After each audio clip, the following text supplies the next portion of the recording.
Howdy. Today's episode is a replay of one of Sue and Anne's can't miss episodes. Enjoy.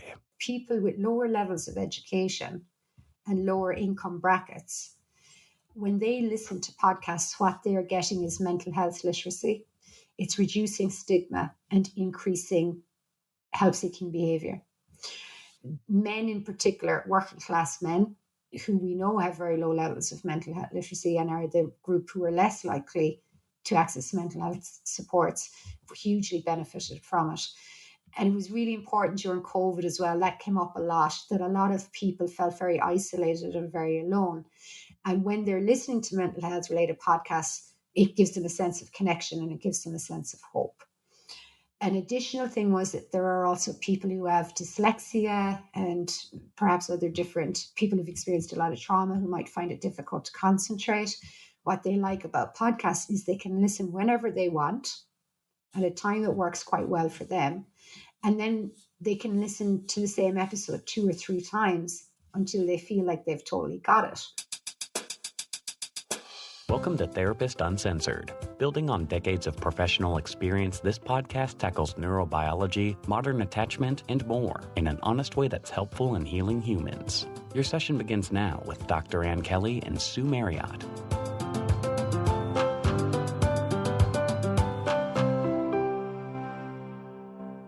Okay, let's take a quick break and thank our sponsor, OneSkin. There are so many skin creams on the market, and finding one that really works sometimes is overwhelming and can seem impossible. I look for products in general that focus on research and development, and this is why I was drawn to OneSkin. It was founded by a team of 4 female PhD scientists with over 15 years of experience studying the biology of aging. So they tested almost 1,000 peptides before they landed on OS1. Now, the OS1 peptide targets age cells, also called senescent cells, which is the main source of skin aging. So the buildup of old cells impairs the collagen production and leads to loss of firmness. And OS1 has been found to actually reduce the biological age of the skin by reducing the number of the senescent cells by up to 50%. So their S1 face is clinically validated, both in their in-house R&D as well as their third-party 12-week clinical study.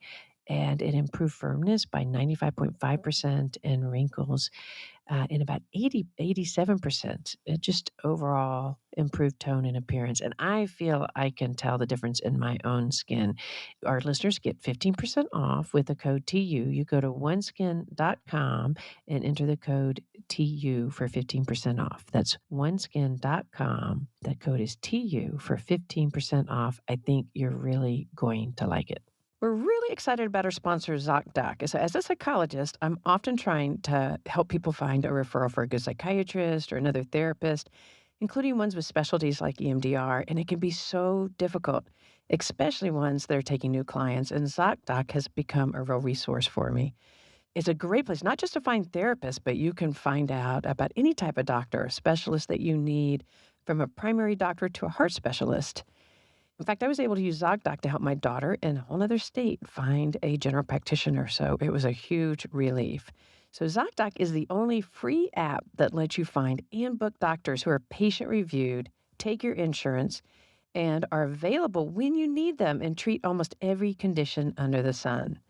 So, because when you're not feeling your best, trying to hold it together and find the right doctor, it just shouldn't take all your energy. So go to ZocDoc.com/TU and download the ZocDoc app for free.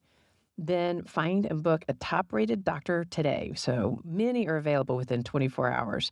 So that's ZocDoc, ZocDoc.com/TU, ZocDoc.com/TU. Our sponsor, Knobs, is a toothpaste. It's different than anything I've tried before because it's a tablet, and I was hesitant at first. And anyone who knows me knows I'm a bit fanatical about brushing my teeth. I'm one of those who can't go to bed without it or start my day, and I'm actually telling the dentist the truth when I say I floss nightly. So getting out of my routine and chewing a tablet seemed odd, but it really wasn't. It foams just like regular toothpaste. It tastes good, minty. I actually love that there's no toothpaste mess. So, knobs was formulated by Biome, by a dentist and a chemist, to provide everything we need, but with just 13 ingredients. So, it has the safest remineralizing agent alternative to fluoride, which is nanohydroxyapatite, which has the same material found in your teeth and bones. So, it's been found to prevent and even in some cases arrest tooth decay, and it's really gentle. And because knobs is a tablet and that there's no water, it eliminates the need for many preservatives found in traditional toothpaste. So, no need for sulfates and microplastics, for instance. So, it's not only better for your mouth, it's also way better for our environment because there's no plastic tube to throw away, just a glass jar that's PBA free. And as listeners of Therapist Uncensored, you get 15% off your first month supply of knobs. Go to betterbiome.com, betterbiom.com, and enter the code TU to get 15% off. So that's betterbiome.com, biom.com, and get 1 month supply, 15% off by entering TU. So I am literally giggly about having you on our show. Our audience is going to absolutely love you. So Sharon Lambert, welcome. Thank you so much for inviting me, Sue. So if we can just kind of dive right in, you've talked about poverty being trauma, period. So can you use that as a launching pad kind of to just begin to share some of your thoughts about the intersection of the field of trauma and also the interventions, trauma interventions, and class and poverty? So we've known for a long time in psychology that there's a significant amount of people who live in poverty experience mental health difficulties. And sometimes when you read the literature, it can say things like, well, what came first, the mental health or the poverty? But we know that it's the poverty came first.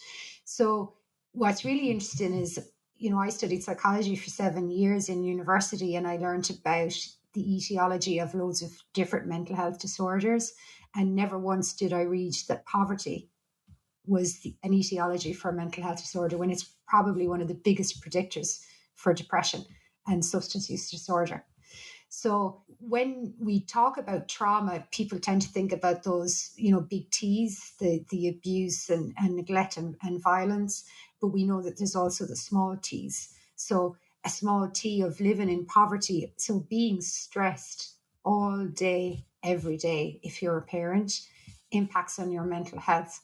And if your mental health is impacted and you're living in a situation that is really stressful and you can't access the resources that you need, then that impacts on your kids' mental health too.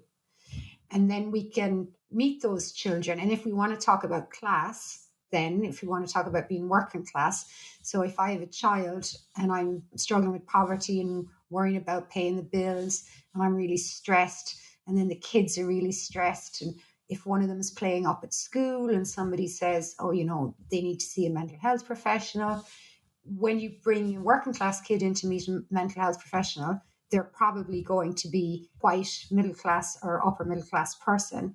So you look different and you sound different.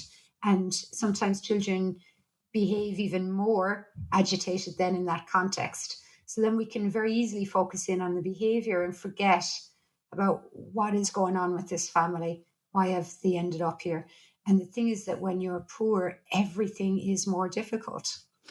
Our show talks a lot about attachment as a trajectory, that these early experiences with parents lay down some biology that then it's not the end of the story, but it sets you on a trajectory. So I'm thinking of it in this context too, that if you are very poor and you're the child, your parents are very stressed. They are thinking about, paycheck to paycheck, keeping the utilities on, things like that. They're not going to have the same bandwidth, the resilience, the things that we promote with parents around mirroring and attunement and things like that. It's going to be a lot harder. And then, so these kids start off with, less vocabulary typically and with a very different experience, and then hit the school systems again with this. I'm thinking of it as a trajectory, because then there's the self-perpetuating problem where that people don't understand what they're seeing and then assume that means something negative about the child versus about the child's environment. Is that in the ballpark? Yeah. So some of the things that we talk about that are mental health interventions or parenting interventions come from a place of, academia or practice, but very often from people who may not have lived in poverty. So I'm a university lecturer. So if I am having a difficult time because I'm stressed about something, I can tap into myself and say, well, I know that I'm really stressed. That can impact on my children. I need to regulate myself a bit more. So that's quite an easy thing to do. If I'm somebody who's had very limited access to education and I don't have the resources, so if I'm really stressed, I don't have the resources to help me out, talking to somebody in that situation about regulating your own emotions when life is really crap. And we hear people all the time as well about blaming people in poverty, saying, oh, why do they drink and why do they smoke if they've got no money? Because you can't do long term thinking if you're really, really stressed. So you're not sitting at home thinking, oh, I need to save those $5 that I have left over at the end of the week from my kids' college fund, because your kids are not going to go to college and you don't know if you're going to be alive in 5 or 6 years' time. So you're just surviving day to day. And it is that trajectory thing. So you come home, you have this little baby, you don't have access to internal resources or external resources. And then that kid goes to school. I was actually talking to somebody this weekend about, what it was like to be poor when you're a child and you're going to school. And they were talking about how their mother used to get a lady to knit their sweater. There was a specific color sweater for school, and she couldn't buy it from the store that sold these branded sweaters, so she used to get this lady to knit it. And this lady had a knitting machine and she knitted up the jumper, but she ran out of wool when she was doing the second sleeve. So this kid came into school with a sleeve that was a slightly different burgundy colored sweater, but one sleeve was slightly different burgundy, and she got in trouble in school for not having a standard sweater. So there you have a child who's being shamed, who's being punished because they're living in poverty, and the impact that that has on your self-esteem. So we know that when you go to school, if you want to be able to learn and you want to be able to receive information, if your fight or flight response system is activated, then you don't have enough activity going on in your thinking brain and you're not going to be able to learn. So you might become withdrawn or you might become agitated, whatever your stress response is, and then you'll be punished for having a stress response. So you end up in this cycle of shame and punishment, all because of the stress of poverty and people not understanding what it's really like to be poor. And not knowing that that's happening. So you're internalizing that that's about you. You're just assuming that the reactions and the negative looks you're getting are about you. How is it for you to talk? Like, I'm just all of a sudden aware as a white privileged woman with some education and lots of privilege. It's like, this is part of why I was so happy to get a guest on. It's like, I want to be able to talk about this in a way that is sensitive and accurate. So just what is that part like for you? Yeah, so I suppose I am from poverty. I am from a working class family. My mother was a single parent who raised two kids, so we lived in social housing. So, I get what it's like to be poor. So, there's often these conversations about the way activism, therapy, interventions about how they don't understand class. And if you take, for example, climate justice as an example. So, a couple of weeks ago, there was some protesters, and I'm happy to go out and protest about climate crisis. But I saw one online where they had gone into a store and they were spilling milk, because they want to encourage plant-based diets. And what was really interesting was talking to my friends, was those who were from a middle-class background thought, oh, that's really powerful activism because it has generated interest. If you talk to people from working class backgrounds and people who were very poor, we were horrified because we know what it's like to not have any milk or to have one carton of milk and to watch your mother cry if that milk has accidentally been spilt over because you know that there is no more money today to buy another carton of milk. So I guess as a psychologist, I got to go to university. This wouldn't happen in America. So in Ireland, we have free education. So I got a degree and I got a PhD, and it cost me maybe €2,000 to get a degree and a PhD. I don't have to pay that back. That's how much it cost me. Everything else is funded. You got fees and you get a grant and all that kind of thing. So it's easier for people in Ireland to benefit from social mobility than it is in the States. If I had been born in the States, I would not have gone to university, because that would not have been something that would be accessible to me. So I guess then that means that I have a privilege, because I've had the privilege of an access to education and the privilege of social mobility. So moving from poverty into being in a middle class space. And it's really interesting to me to be able to reflect on the experiences of both. And sometimes when I'm talking to people, and they might be cross with a client, for example, and they'll say they don't care, or they're not motivated, or they don't love their kid enough. And then they describe the scenario. And what some people view as resistance is actually shame, or it's just simply not understanding that some people do not have the price of the bus to get to an appointment, or they do not have people who will take care of the kids. So it's just interesting to me that you have a whole bunch of people who really want to help others, but sometimes perhaps don't understand the struggles that they have. And I think addiction is a really good example, because we know that wealthy people use more drugs and alcohol than poor people. They spend more money on it, but poor people have much worse outcomes as a result of drug and alcohol use, for two reasons. One is the reason why they do it is different. What they need to get from the drugs and alcohol is different. And number two is, if they get themselves into trouble with their drugs and alcohol, they can't access the supports. That's right. They can't, they might not be able to call in sick or, have some of those privileges. I'm also thinking about the pushback about this and how that this is so embedded. And in the States, my father was disabled. My mother was a bookkeeper. And then my partner's family was similar. So definitely not public housing, but, single mom with 6 kids. So there is some experience of, and that's one of the reasons I don't have a PhD, is I couldn't afford it. I had to do a master's because I was working. So that's sort of how it ends up looking from that perspective. But especially here, there's so much hostility around pull yourself up by your bootstraps. I did it, so you should be able to do it. Whatever that is around blaming the poor. Yeah, if you worked hard enough, if you're on welfare, it's because you're lazy. I mean, these things they make me feel terrible even saying them, but that this is part of the environment that large communities are living in and internalizing and not being represented. Like, who represents the poor? Yeah. So when you are living in an environment where there is poverty and you are in poverty, you do think it's your fault because everybody has told you it's your fault.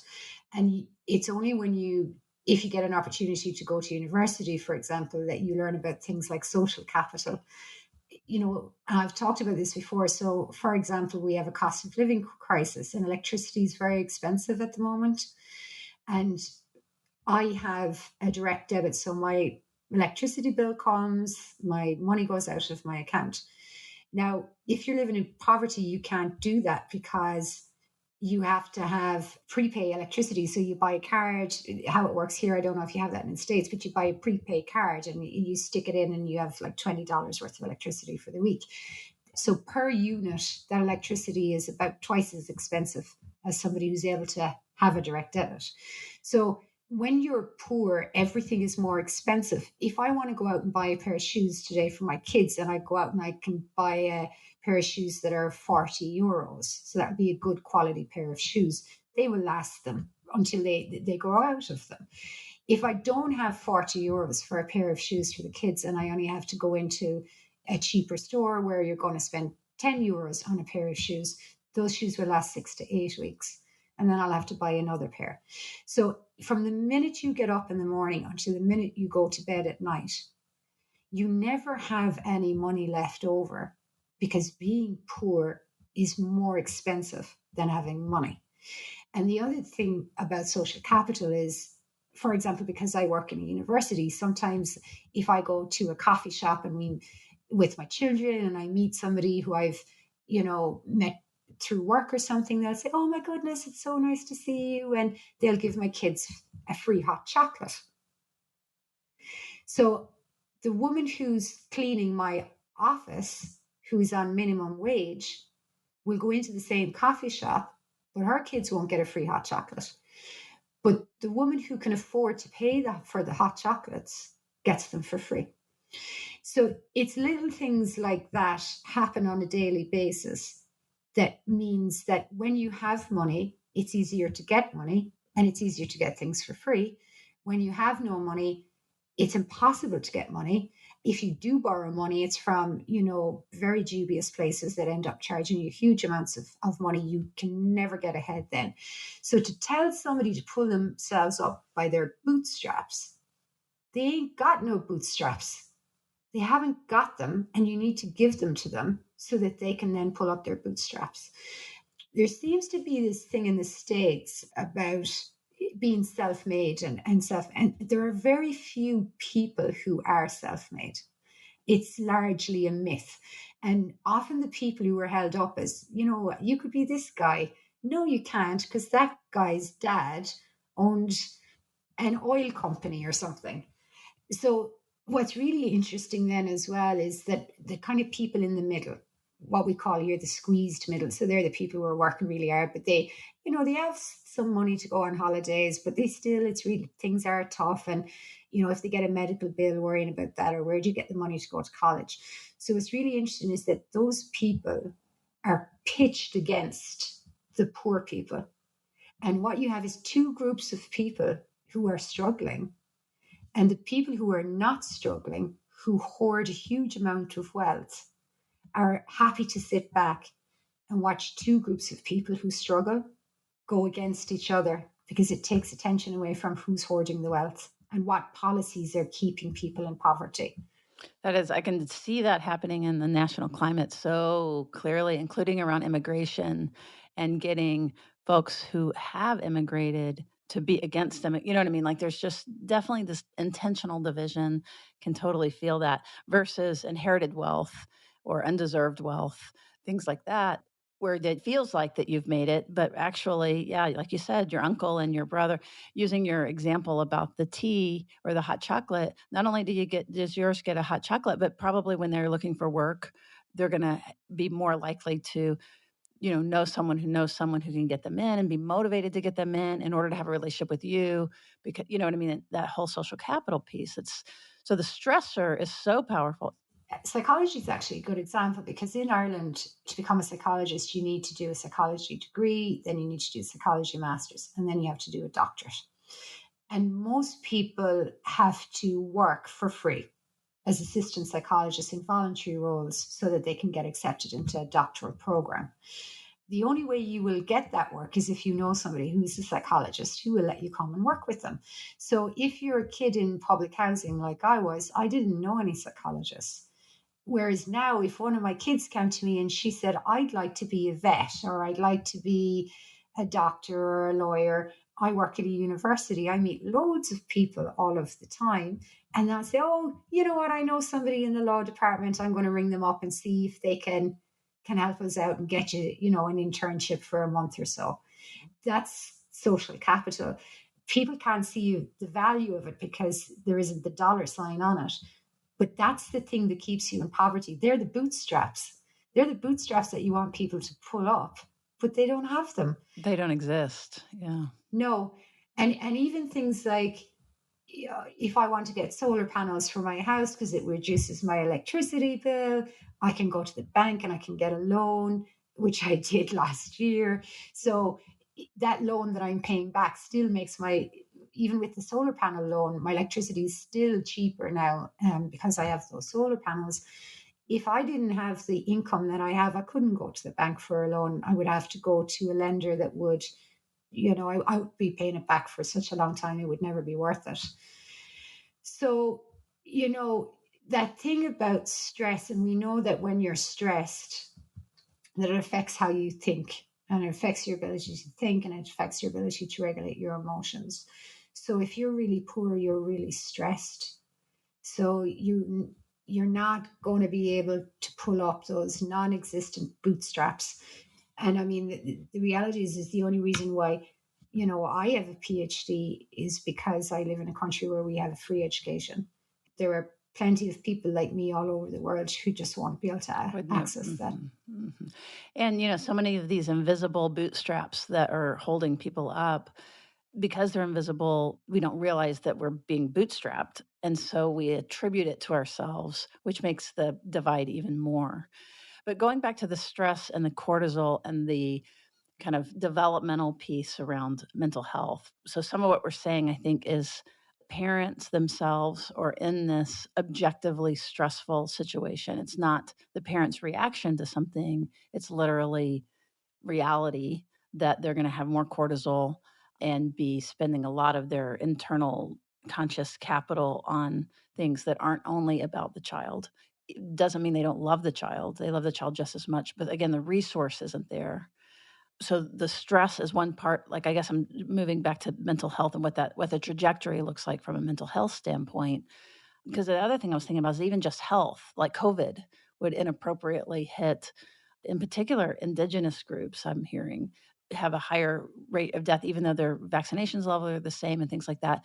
Again, because of poverty and because of all of these pre-existing other diabetes and other health issues that are also part of the picture when we're talking about poverty and the impact of multiple both health issues and mental health issues that pancake. They add up. And I guess for you, from your perspective, from a mental health standpoint, what does that look like? And also, what are your thoughts around intervention?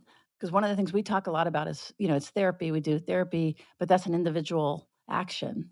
And we hope with security and talking about security, one person can't be secure by themselves. Like if the community isn't looking at reducing stress and increasing safety in a community, then basically mental health care, as we understand it, needs to incorporate systematic change. And I think you'll be much more articulate as speaking about that. So if you wouldn't mind. What I've started calling that recently, Sue, is beyond trauma. Because I suppose I've spent the last few years talking about adverse childhood experiences and trauma and stress, how it impacts on our ability to think and learn, how it impacts on our mental health, how it impacts on our ability to access services. So you might be, sitting there and waiting for me to come to an appointment, and I'm really stressed and I turn up and I'm emotionally dysregulated, and you perceive me as being angry or resistant. Yeah, but I'm not. I'm really, really stressed, and this is how I'm presenting it. Now, if you're somebody who understands stress and trauma, then you're going to be curious, you're going to notice that, and you're going to say, Sharon is really stressed, I wonder what's going on. But there are other services that you might go to, and they might say, your behavior is inappropriate and unacceptable, and you are no longer welcome here. So what happens then is that the people who need access to therapy the most are the ones who are least likely to be able to get it. So they're the people that you see living in tents on the side of the street. And then we blame them for being there without thinking about what happened. What happened? What was the trajectory? If we go back, actually, I'm going to stay where I am for a minute, and then I'm going to go back. So the beyond trauma thing. So sometimes when some people talk about trauma, they think about nice trauma. And then the person who presents well, that can come up, and I can come to your office and I can sit there and I can cry and I can share my feelings and I have words to label my emotions. We have this other group of people who are traumatized, and it looks terrible. It looks chaotic. It looks messy. It looks out of control. They will tell you to fuck off. They will be standing on the street screaming and shouting. They're traumatized. But they're a group of people that some people don't want to work with, because we have to accept that trauma is messy. Trauma is chaotic. Trauma is angry, and it's scary, and it's frightening. So the beyond trauma then is, I think that we've reached a point where most people know about trauma, what it is, and the impact that it has on thinking and behavior. So now we need to move beyond that awareness piece and say, well, it's great to be aware of it, but we still have these perpetuating cycles. And people who talk about, for example, the cycle of addiction. No cycle of addiction, there's the cycle of trauma. The cycle of poverty, that's the cycle of trauma. So we have to start looking at those systems and say, how do we break these cycles? There are people who are resistant to that because they'll say, well, if you're poor, it's your fault. If you're in addiction, it's your fault. If we don't start to help people who are in those situations, it costs you more money. It makes the place where you live feel more unsafe. So we need to move beyond trauma and start looking at systems and structures. So if you look at the trajectory, and I'm going to take the United States as an example. So we're going to pretend that I'm a woman in the United States and that I'm pregnant. And I'm going to compare it with the Irish context. In Ireland, the minute you get pregnant, you are entitled to free medical care, irrespective of your income. Every single woman in Ireland is entitled to free medical care. So all of your scans in the hospital are free. All of your doctor's appointments are free. When you go in to have your baby, that's free. You get charged absolutely nothing. And then when you come home, your baby's developmental checkups are free for the first 3 years. All of their vaccinations are free. And your doctor's appointments are free for the next 6 weeks as well. If you're working here, you're entitled to paid maternity leave for anywhere between 6 to 9 months. So you get paid to stay at home and look after your baby for 6 to 9 months. If you're not working, you're entitled to a state maternity benefit, and you're also entitled to get that for up to 9 months. So if I was in the States, I would have none of that. The minute I get pregnant, if I do not have an amazing health insurance and I don't have this really great job, the minute I get pregnant, I'm now heading into super stressed territory, because how am I going to afford my medical appointments? How am I going to take a week off after my baby's been born? Like, you know, in the States, there are some people going back to work 4 or 5 weeks after having a baby. In Ireland, it is illegal to sell puppies. It's illegal to separate puppies from their parent dog, their parent mother, because of the impact that it has on the puppy's well-being. But in the States, you take mothers from their babies who are physically and mentally tired, and they have to go out and they have to work to provide for their family. There's the start of your trajectory. So we can talk about mental health, and we can talk about attachment, we can talk about all of those things. But we have to talk about the fact that all of those things are made worse by the fact that people live in countries that have policies that don't allow you to have good mental health. So, you know, I can blame poor people all I want, but we're back to the bootstraps. Where are their bootstraps when all of those policies don't exist? And I know because we get a lot of students from the States who come here for a year to study psychology, and they're just like, how come you don't have to pay for education? And how come, you know, I was talking to one of our students the other day, and her brother studied to be a lawyer, and I think he's got a student debt of $100,000. That just wouldn't happen here. I was teary as you were describing what, a pregnant woman's, like the holding that happens for her and for that baby from the beginning, and the exact opposite of that here. And again, the culture and the narrative is entirely different around all of this. And it's like, what is wrong with us? So these changes have to be institutional and political. And it's not socialism because they're universal benefits. You know, sometimes people who have power and control and have money, the things that I've described to you in terms of you know, free maternity care and free education, you know, sometimes people think, oh, that's socialism. I live in the Republic of Ireland. We're not a Marxist country. We've had free education here since the 1960s or 70s. I think the 1970s.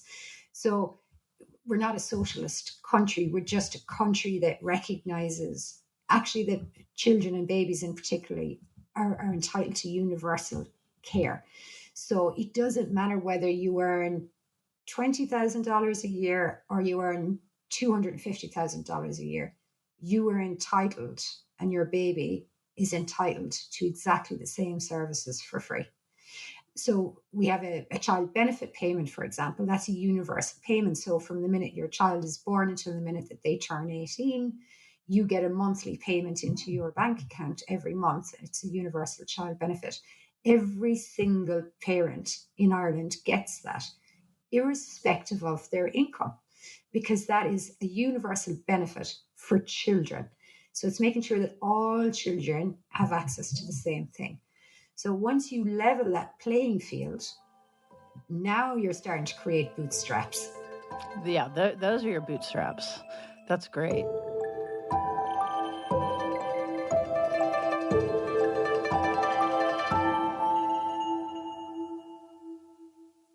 Wow, this is just so incredible.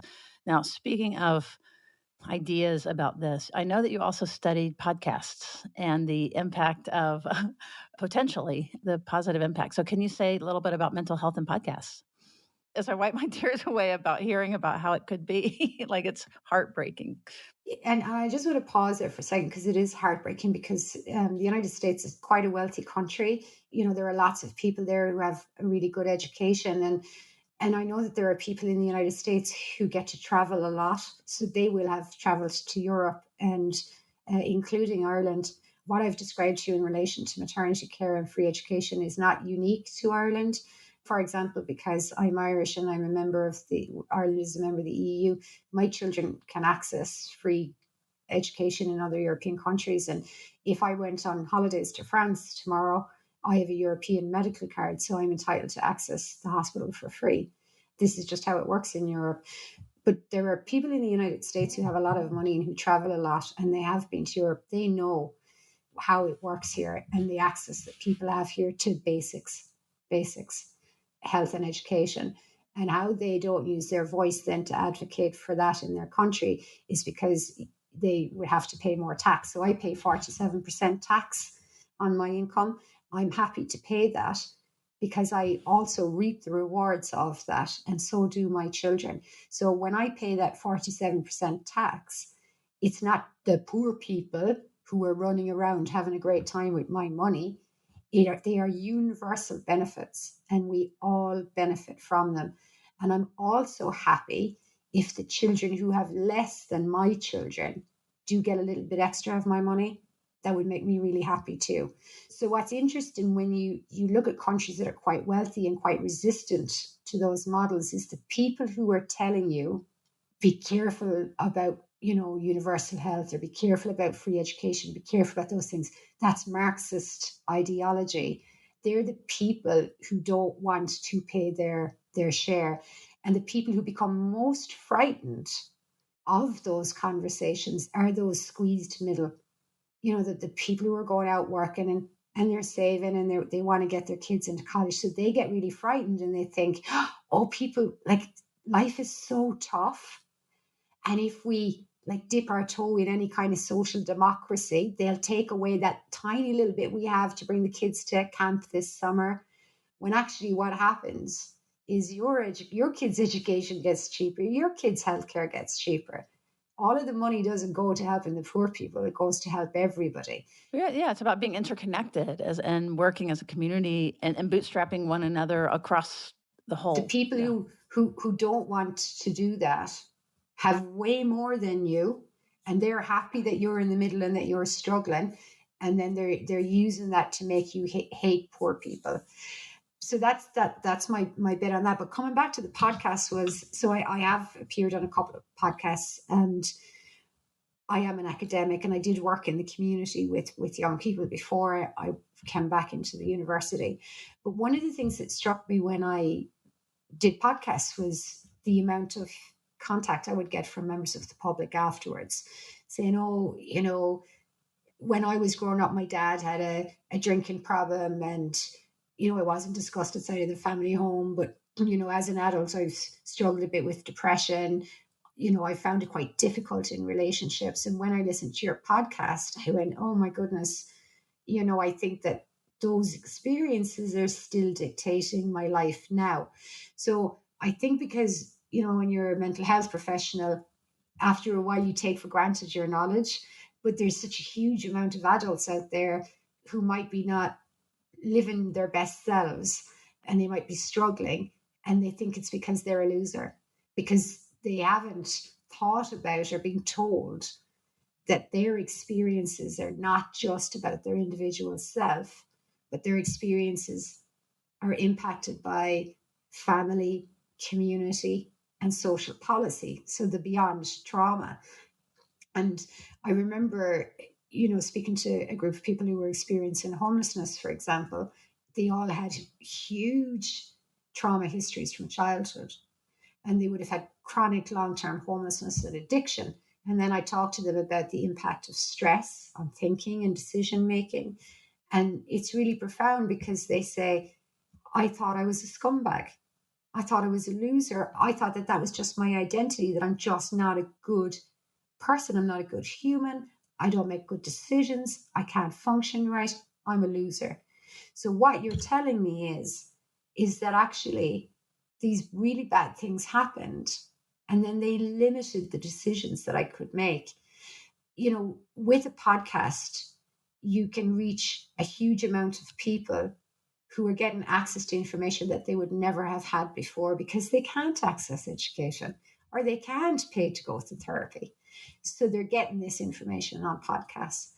And I could see all of this coming in. And then I saw a newspaper article that said, that was talking about the increase in mental health related podcasts, and we're saying, oh, maybe this is a bad thing, because maybe people might self-diagnose, or maybe people might rely on podcasts and not go for help.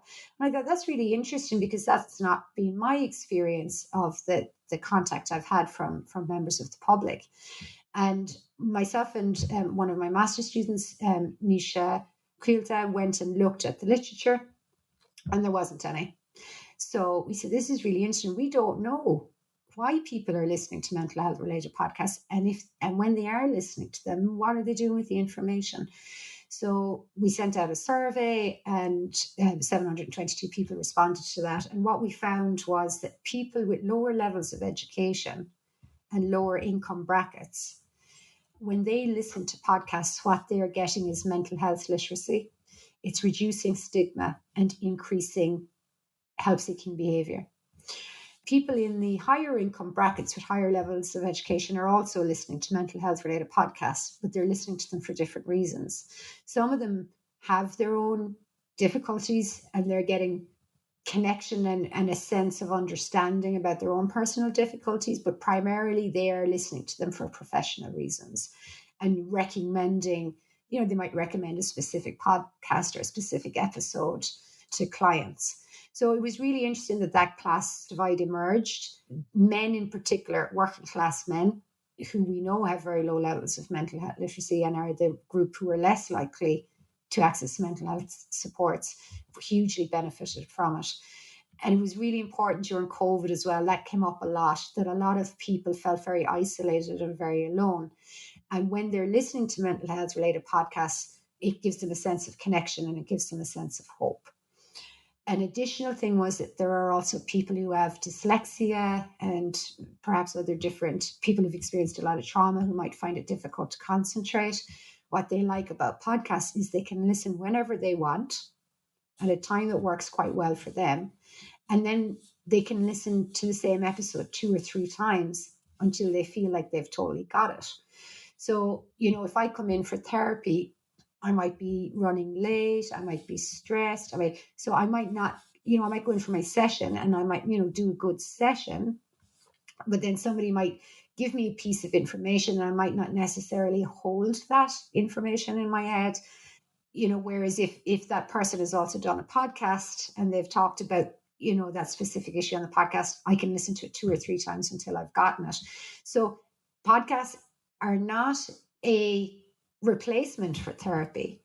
Podcasts are a way of bringing concepts to people who are resistant to therapy, and then helping them to understand that these emotional distress and the pain that they have, that is something. There are people out there who have experienced it too. There are people out there who will help you, and it is not your fault. So that was probably the most overwhelming thing that came from it. So we've a paper published under review, and one of my colleagues, Reagan Murphy, who's a wizard statistician, worked on that one. And then we have another paper where when you do a survey and you always put in a box at the end that says any other comments. Nobody ever puts anything in there, ever. But we always put it into our surveys. We had 50 pages of data from the any other comments section. So that will be the next paper that we're going to submit. People had a lot to say about how profound it was for them to listen into a podcast and to have had this sense of identity about themselves where I'm a loser, I just constantly mess up, it's just my personality, or, they had these beliefs about themselves.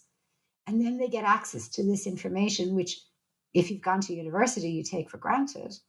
They hear this information for the first time and they go, oh my goodness.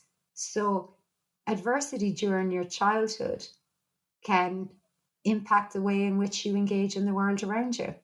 It can impact on the way in which people see you, and it can impact on the way in which services do or do not let you have access. So beautiful. I've got goosebumps for sure, because that's, I heard you on Blind Boy podcast, so I want to mention him. He was fantastic, and that episode was fantastic. As a matter of fact, a listener of ours alerted me to that podcast to find you. We were talking about some of these larger issues related to mental health. So our listeners are feeding us back kind of, okay, here's the direction. We're listening, and then we're finding you, and then we're amplifying it. Our experience is exactly similar. Ann and I we've been overwhelmed with the stories that are coming in. And it's just such a privilege to be able to bridge things like this and those words. And we'll probably do a clip of what you just said around amplifying this message of literacy, like increasing literacy and taking the shame away. That is our most important thing around that these things have happened to you. It's not you. We say, it's not just, it's not me, it's my amygdala is a tagline kind of, we say. But what you're saying is so important and so validating and so inspiring for us to continue, and for, I hope, other mental health. There's so many of them. I was curious, did any particular ones or kinds show up on your study? Yeah, so I suppose we had predominantly an Irish audience in terms of who filled it in. So Blind Boy was in there, and there's the two Norries, which your list is one of. The two Norries are two working class men who came from an area of socioeconomic deprivation. They experienced adversities during their childhood. They both developed addictions. James was a heroin user and he was homeless and he was in and out of prison. And Timmy was drinking and gambling and using cocaine, and he was involved in a lot of violence, and he was in and out of prison too. They're both now university graduates, and because you can go to university here with our free education. Yeah. So Timmy, for example, learned how to read and write in prison.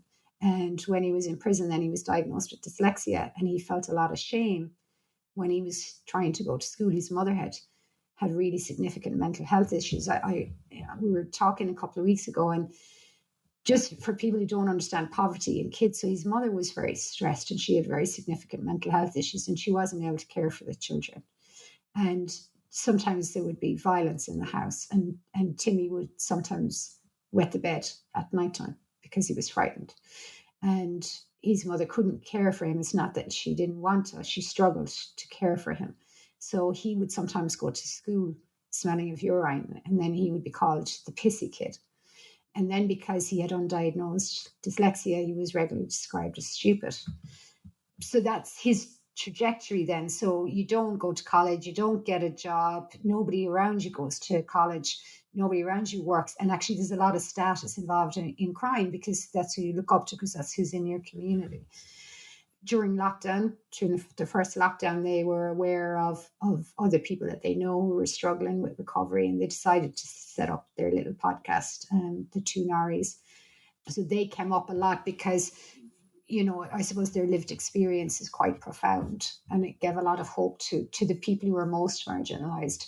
And then Blind Boy, the person you mentioned there, Blind Boy, who would be very popular here and internationally, he talks about democratizing psychology. So when I think about that kid, so if you think about Timmy when Timmy was a kid, if he went into school and somebody said, "How are you feeling?" His mom was really, really unwell. So she wouldn't have been able to sit down at night time and read a story to him. So that's going to impact on his literacy. He'd undiagnosed dyslexia, so he's not sitting in the library, during the daytime reading either. So how do you have words for feelings then if your literacy is impacted? So Timmy might come into school and you might say, "How are you feeling, Timmy?" And he might say, "Fucked up." And then there are people who say, "Oh, you're not allowed to use that kind of language." But he hasn't got another word. There's no other word because he has a feeling, but he doesn't have the word for that feeling. If you have a child who's living with a parent who isn't stressed and they come in home and they're upset, one of my kids was upset the other day because she wanted to do something that she couldn't do. And the feeling that she had was disappointment. And disappointment is a quite a horrible feeling. And it can make you quite angry if you don't know how to label it and you can't chat about, I'm disappointed, and sometimes you don't get your own way, and that sucks, but sometimes life is just like that, and let's look at all of the other positives. So if you've time to spend with that kid and explain that, then the next time they have that feeling, they go, "Oh, this is disappointment. I know what it feels like. It's not nice, but I'll survive it. And I know what it is, and I know that I can now look at what the other positives are." But if you just have loads of negative sensations that you can't label, you can't even explain how you feel. So that's one of the really important things about podcasts is the words, just simply the words that it's given. People sometimes are like, I'm 46. I will meet people my age who won't have thought about the fact that disappointment or shame can have a really profound impact on the way you view yourself, on the way you treat yourself, and on the way you might treat others. It's so life-saving and life-changing to be able to have that kind of consciousness. And the examples you gave are beautiful because they're men, like you said, men in particular are benefiting from this. And these are these beautiful three men that are being vulnerable and sharing their experience. And none of them are licensed, right? They're No. they're people in the world talking about mental health and helping people in the world on this broad swath that would not otherwise get it. It is beautiful. I love that. Yeah, and it's funny that you brought up about the licensed thing there, because I have been watching this little interaction that's going on Twitter about licensed therapists complaining about a particular individual. But if you take Blind Boy and the two Naris, they are not qualified psychologists. So what they do They're is qualified people. they are experts of their own story. And so what they do is they bring in people who are experts. So like the two Norries, for example, have had on, Gabor Mate and Bezen van de Kolk, and they're the names you recognize from over there, but also equally they have psychologists on from here, addiction workers, mental health professionals, prison governors, politicians. So they interview experts, but they interviewed in a way, so because they're from working class communities, they're asking questions that working class communities want the answers to. And they're asking them in a way that when you answer them, that the working class community is going to understand what it means for them. Sometimes with knowledge and information, there are gatekeepers, and it happens in psychology where you have, only mental health professionals should be allowed to talk about mental health. But if somebody's an ethical podcaster like Blind Boy or the two Norries, they will be really careful about what they talk about, and they will not give their personal opinion about a diagnosis or the causes of diagnosis. They will get on somebody who is an expert in that field. So in terms of podcasts, one of the things I do think is that there are a couple of them out there that I would say are not ethical, because there's a lot of people who are very hurt and confused and angry coming out of the pandemic. This happened before when we had the Spanish flu in the early 1900s. It went on for a couple of years and it caused a lot of chaos. And as the people emerged from that, you saw a rise in division between groups. So the LGBT people were attacked, Romani gypsies were attacked. Then they moved on to Jewish people. So you had people emerging from a very difficult traumatic experience and being angry and confused. And there were powerful people that were able to tap into that upset and say, well, here's a group of people that are responsible for your problems when they weren't. And it's a little bit scary to see that 100 years later, we're emerging from a pandemic where there's economic instability and climate instability. And we again have certain groups of people who are playing on our stress and saying the reason why your situation is difficult is because of them people over there, when that's not true. And you're talking about podcasts in particular, because there's no regulation, people can say anything they want. Yeah. So I suppose for me, one of the things that came out of the podcast study was that there were one or two podcasts mentioned in there that certainly psychologists or mental health professionals would not recommend to people who are feeling, vulnerable. So I suppose one of the things I'd like to see here in Ireland would be that perhaps our health department would say podcasts are a useful tool for the development of mental health literacy. Here's some that we validate. Because there are one or two, they're not Irish actually, they're from the States.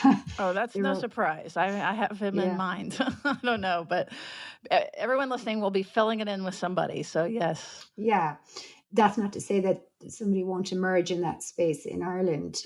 I think we have less of a problem with the division in politics here because we have free education and you have free healthcare. So we have a little bit of it happening here, but it's nothing like what is happening in the UK or in the United States in terms of groups of people really pulling apart from each other, whole families. Well, so I'm aware we're not naming names. Is there any reason not to say like these were the ones that came out that showed up on your study that were of concern? The reason why I won't name names is when people do, the blowback that you get, Sure, I respect that. I could say something like it's problematic for people's mental health to deliver a particular type of message. And I know that that's true by research, and I could say that. And then within 5 minutes of me saying that, I could have somebody calling me a pedophile, which is quite a serious thing to call a psychologist. What you're saying is it's not safe. And that's part of what we're saying is that these divisions become dangerous, actually. I just think it's really interesting that the free speech people who I'm particularly referring to, I feel like I can't speak freely with you now because of the potential impact on my professional reputation and my own personal well-being, because I don't want people calling me a paedophile or a groomer or whatever online and the impact that would have on my mental health and on my professional reputation. So I can't speak freely about the kinds of people who bang on about free speech because of the way that they would not have a reasonable conversation. They wouldn't have a reasonable conversation. They would start calling me names. And if I was really angry, and if I was really stressed, and if I was really lonely, and if I was really isolated, and if I wasn't getting the opportunities that some other people are getting, and somebody came along and gave me the solution by saying, it's them, it's that group, it's their fault. And if I was really stressed, I would definitely need an answer to know that it's not me. And that's what worries me about some of those podcasts, is that the answers that they're giving are not factual. The best way to protect your mental health is not to be involved in hating other groups, because hate is actually really bad for your mental health. That is beautiful. That is wonderful. I love that statement. So say it again. The best way to protect your mental health is not by hating other groups of people, because hate is bad for your mental health. Should be a guiding principle as we go vote, as we tune in to different podcasts, paying attention to what feelings it evokes in you. If it divides, that's a big flag, versus if it can do these things that what you found on your research, where that people were just overflowing with comments about how positive and good it was and how healthy that listening was. And I can't wait. I want to see both of these papers when they come for sure. And I think the transgender issue is a good example. So there are lots of people who don't understand what it means to be transgender, what the mental health of people who are transgender, what that's like for them. Before I became a psychologist, I would have known absolutely nothing about it. And like, if I was really honest, I would go, is it weird? Is there something wrong with them? Have they got a mental health problem? What's going on here? So there's nothing wrong with me having those thoughts. That's curiosity, and it's a lack of information. And then if I go and I go and I get information, then what I have now is I've moved from curiosity to compassion. So just because I don't understand a group doesn't mean that I have to hate them or be afraid of them. So, but I just need to be really careful about where I get my information from. Search not just one source, just, check 5 or 6 different things. And the other thing is, when people give me information, what's their motivation? What do they get from telling me this? So that I guess that's something that we do with our students all the time, is say, when somebody says this about a particular group of people, whoever they are, who is saying it? Why are they saying it? And is it true? They're just 3 questions. Maybe it is true, but I will never know if I don't check all of my bias, their bias, and go and look at other pieces of information. So I think that one of the things that we need to do is be curious, and reach out and get information. Mm-hmm. Yes, at this time of fake news, it's like what's real and what's not real. It is great to have sort of guidance around how do you find truth and what feels right and what feels good for you versus potentially being prey to this intentional division and intentional fear and hatred that's being stirred up. We get a huge amount of information. It's not possible for us to process all of the information that we get. When I was 14, there was no such thing as the internet. So you had hours in the day where you weren't bombarded with information. So now you get so much information. Now do you know what's true and what's not? Because of that, I think it's quite difficult for us to kind of hold on to ideas and explore them a bit, because the next bit of information is already coming in. So what has happened is issues have become binary. So things are either good or they're either bad. So if you take the transgender issue, so if you're a woman, so somebody will say, you can't. If you're compassionate about transgender people, then that means you don't have any compassion for women. And what about women who've experienced sexual violence? So if I'm a woman who's experienced sexual violence, the toilets thing is a good example. I actually don't like using public toilets anyway. It doesn't matter who's in them. I don't like them. I often feel unsafe in them, and it's nothing got to do with whether it's a man or a woman or transgender, but whoever it is. I feel unsafe in public toilets anyway. So rather than me saying, I can't have transgender people in my toilet, why don't we say instead, because it's not a binary thing, it's not either good or bad, why don't we say, why don't we have toilets that make people feel safe? Irrespective of who they are. If you're a woman who's experienced sexual violence, if you're a man, if you're a transgender, if you're non-binary, why can't we have toilets that make everybody feel safe, rather than saying, and that's what happens with these conversations, is it becomes only one person can get looked after, and I need my needs met, and you absolutely should have your needs met. But we can also do it for the others too, without taking them away from me. Does that make sense? It makes perfect sense. It's the same theme kind of that, it's community oriented, not self-oriented, not holding on to your own acorns. Or I can say, look, guys, I would like to have a cubicle where you just go in and you go to the toilet, and I'm not sharing it with anybody. That's what I'd like to feel safe when I go to the toilet. I'd like that for everybody, not just for me. Right. Exactly. for everybody. Win-win. So many great ideas we didn't get to, but maybe another installment around addiction and culture and class and things like that. You have really wonderful things to say. We're going to link it in the show notes, some of your articles, some of your materials. But how can people reach you? I know people are going to be super excited as they hear you. How do they find you, and what are your socials, and also any other resources you want to refer people to? Yeah, so I think the Two Norries podcast for anybody who's experienced homelessness in prison and addiction. The boys are from Cork, where I live as well. It's quite a strong accent. Give it a chance and you'll get there. So that's a great podcast for the lived experience, and actually for professionals as well, because when we did the survey of the podcast, one of the things that came up was actually that people who were, we'll say, teachers or doctors or nurses were saying, kind of going back to what you said at the start by, why are those poor people poor? So people in those professions where it's predominantly middle class, when they came across these podcasts, they're going, I had no idea actually that you can't get this if you're poor, or you can't get that, or that this is what your experience might be like. So it has broken down a lot of barriers as well. So not just, you don't have to be in recovery to enjoy the Two Norries. You just have to be somebody who cares about other human beings. And Blind Boy. And then I'm on Twitter. I think it's S Lambert 0. It's just Dr. Sharon Lambert anyway.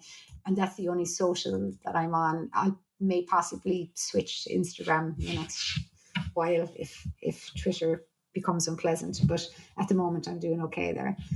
And you said that your paper was published now, or that you had released a copy. It's the preprint of the podcast paper. Okay. Yeah, so that's available on the website of the university where I work, University College Cork.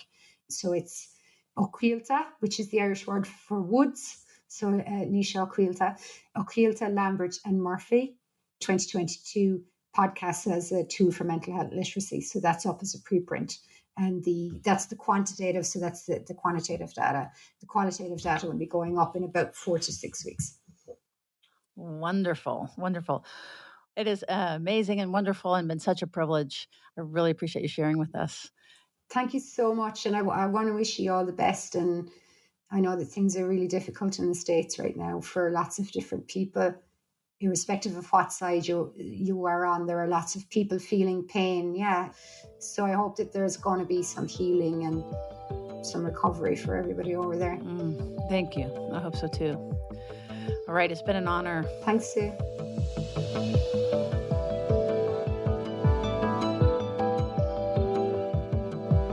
Therapist Uncensored is Ann Kelly and Sue Marriott. This podcast is edited by Jack Anderson.